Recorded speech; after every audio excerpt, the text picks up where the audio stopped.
Willkommen zurück in unserer Interview-Ecke hier auf dem Future of Festivals. I'm here with Vivian Hunter. Hi, great to have you. How are you? Hello, so good to be here in Berlin. You are all about festivals and sustainability. You are the director of sustainability at the Ultra Music Festival in Miami and the founder of Ascendance Sustainable Events. Maybe explain us very briefly what those two are and what your job is. Absolutely. So at Ultra, I created the sustainability program called Mission Home. It's a comprehensive sustainability program with 60 initiatives that are happening throughout the entire festival. So I oversee that program with a team of 4 people and a lot of partners and vendors that are involved as well. It's been really cool to watch it grow. The first year it only had 20 initiatives, and the next year we did 30, and the next year we did 40. We just keep on making it bigger, yeah. So that's really fun. My dream job, I say all the time, because I love electronic music, I love sustainability, so perfect mesh of those two things. And then Ascendance is my company. I run the company. It's a small team. We do other events, conferences, weddings, and anything that wants to be sustainable and wants to invest in that, we are happy to help. So what made you want to get into like events, festival planning, and especially with the twist of like sustainability to focus really on making events sustainable? Yeah, so I really kind of fell into it out of college. I got a degree in marketing.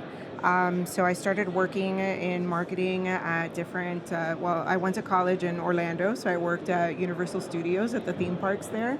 And I went through different parts of the marketing department, but the one that I really liked was event marketing. So this was our annual events that would have people keep coming back to the park.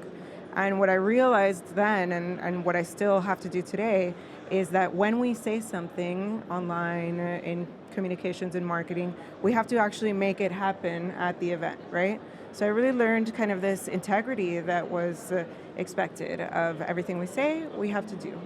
And so I really liked that. And then as I started to get more and more into that role, that meant that I was more interacting with the production teams and really kind of leading them on, this is what we said, now how are we going to do it? And that really just started to be a really interesting tie of the way that those things work together. But I myself was actually trying to be more sustainable as just, a human being in the world. And then I realized that there was just so much waste that was happening at these events, and that I was really close to the people who could make decisions that would be a little different and make that waste less impactful. So yeah, I just kind of started going in that route and, tried a few different avenues, ended up volunteering my time to really learn by doing and work with event organizers that really wanted to commit to this and make it happen but didn't know how. And we figured it out together. Nice. One thing you said I thought was really interesting, because you said if you say you're sustainable, you have to be sustainable. Yeah. And I feel like that might be a common mistake, not voluntarily, to be like, oh, we're very sustainable, very green, but then maybe not as much as you proclaim to be. Is that a mistake you see happening often? All the time, yeah. We call it greenwashing in our world, and it's sad it happens. Like you said, I don't think that people do it so much intentionally. I mean, there's both sides, there's right? Both sides, right? There's intentional greenwashing, and then do. Yeah. But I think if event organizers mean well and they want to do the right thing, they just don't know how to do it all the way through, right? I've actually seen lots of event organizers who have tried and thought that they were doing it right, and then suddenly you kind of see it all the way to the end, and it's like, that didn't exactly work. So, that's why it's important that people like me, and you have so many people here in Germany and in Europe that focus on this, and they really know how to, see an operational plan all the way through to success. Yeah. So later today, you're part of a panel about like festivals facing more extreme weather conditions. Yes. And you're from Miami, so tell us, that might be an even bigger issue in Miami than here, right? It is. We're in the tropics. We have crazy rainstorms that come out of nowhere. We have had, the reason I think I was invited to this panel is because we have had last 2 years have had interruptions in the show because of heavy rains and flooding and winds. And so, there's so much that you can do to be proactive and prepare for these things, to make sure you have safety plans in place, to make sure you have communication channels in place. And so, that's what we're going to be talking about on the panel. Okay, I'm excited. how big is the impact of like problems with weather conditions in terms of like we see festivals closing down? Is that the major reason for it? Is that often a reason for it? It can be, yeah, especially with climate change, right? The weather patterns are changing by the season. So where a weekend, that's like the same weekend that the festival goes every year might have used to have been, like a nice sunny weekend, and now suddenly it's in a rainy season. So I think that is really starting to happen as we see kind of those timetables change. And yeah, there's absolutely been festival cancellations all over the world because of this, and sometimes the events just sadly can't recover, right? You weren't planning for a full shutdown, you lost all that revenue, and so it's very sad, but proactive measures can, help prevent against these things. Yeah. I feel like it's this issue on the one side that make it hard for festivals right now, but on the other hand, people seem to like investing in the ticket seems to be an issue also. How can you like balance your sustainability goals as a festival organizer, but also the like social goals of keeping the price of your ticket affordable? Sure.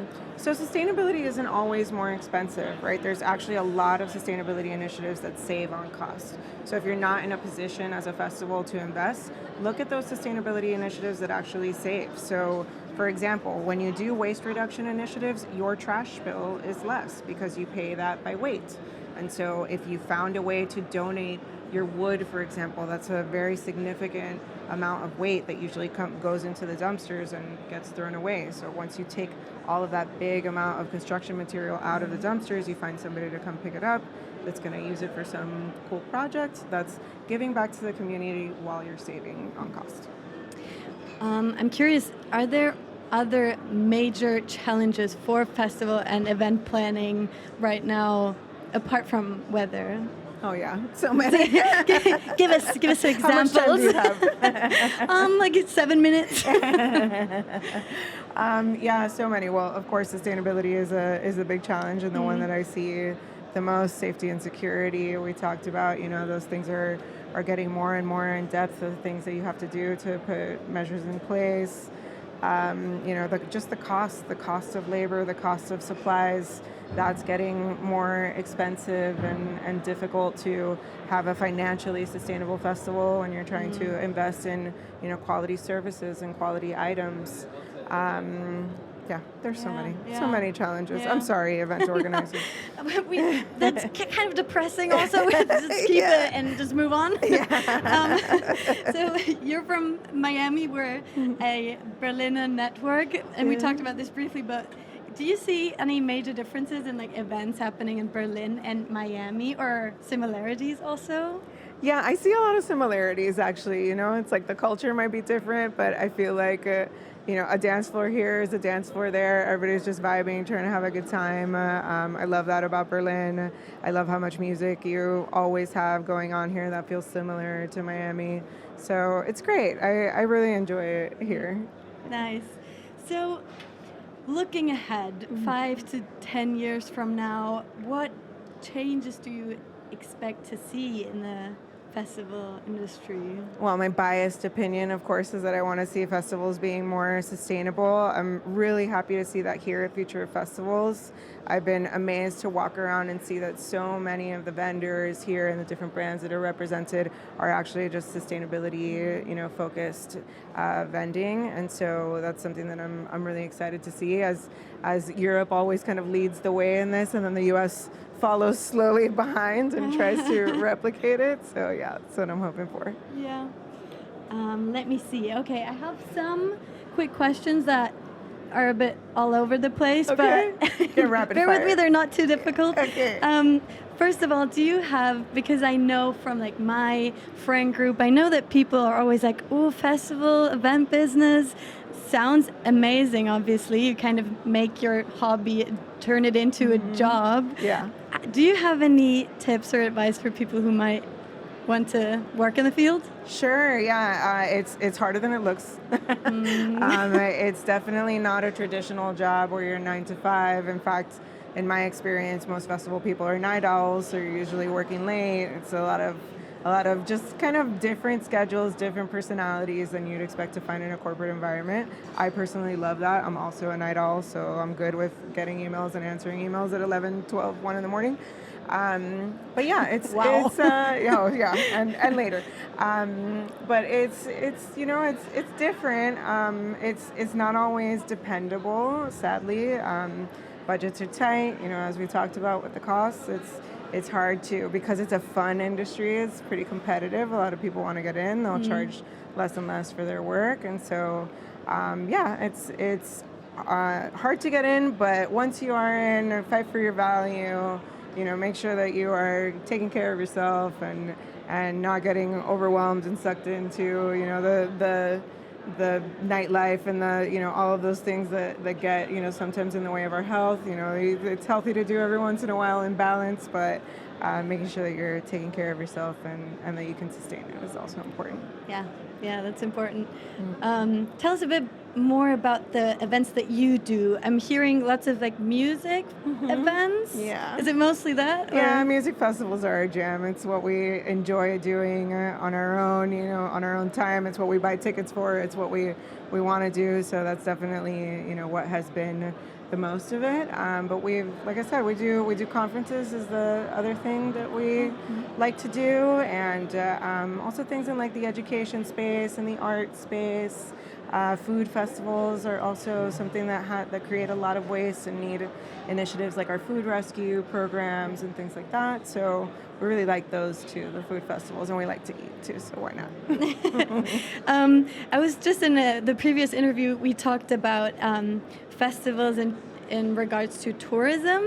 Do you also travel to see other festivals, maybe with your work, maybe personal? For fun. For fun? Yeah.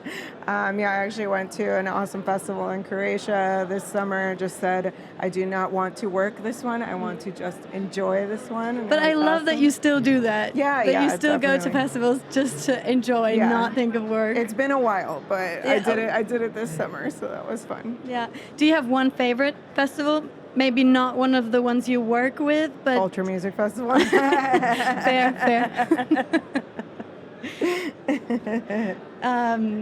We have 2 more minutes. Let me just see what more I can ask you. Well, just tell us maybe a bit more about Ultra Music Festival. Sure. What kind of music can we expect?